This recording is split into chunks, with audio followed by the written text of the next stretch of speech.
আসসালামু আলাইকুম, আমি ডক্টর ফাহাদ বলছি। ইংরেজি গ্রামারে জেন্ডার টপিকটা খুব ছোট হলেও কেউ যদি না পড়ে তাহলে ভুল করার সম্ভাবনা বেশি। জেন্ডার চেঞ্জের মাস্কুলিন থেকে ফেমিনিন, সেখানে কিছু নিয়ম আছে যে মাস্কুলিনের শেষে এটা বসালে ফেমিনিন হয়, কিন্তু এরকমের চেয়ে সবচেয়ে বেশি আসে যেটার আসলে কোনো নিয়ম নাই। এই ঘোড়ার অনেকগুলো মিনিং আছে, সো একটার জন্য আবার একটা ফেমিনিন হয়। তো আজকে আমরা একটু ঘোড়া নিয়ে পড়বো, এরকম দেখা যাক যেগুলো একটু কঠিন, ধাপে ধাপে অল্প অল্প করে বলার চেষ্টা করব। তো প্রথমে আমরা একটু মনে রাখবো যে ঘোড়ার বলতে আমরা সবাই যেটা জানি হর্স, বাট আরেকটা আছে স্ট্যালিয়ন।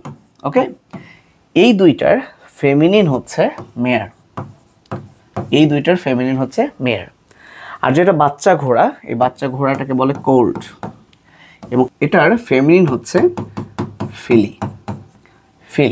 ওকে, আর একটা জিনিস মনে রাখবা, স্টার চিহ্ন, সেটা হচ্ছে, আমি একটু অন্য কালার ইউজ করি, এটা হচ্ছে পৌনি,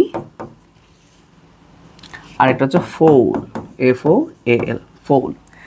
এই দুইটা বলতে ঘোড়া বোঝায়, কিন্তু এগুলো হচ্ছে কমন জেন্ডার।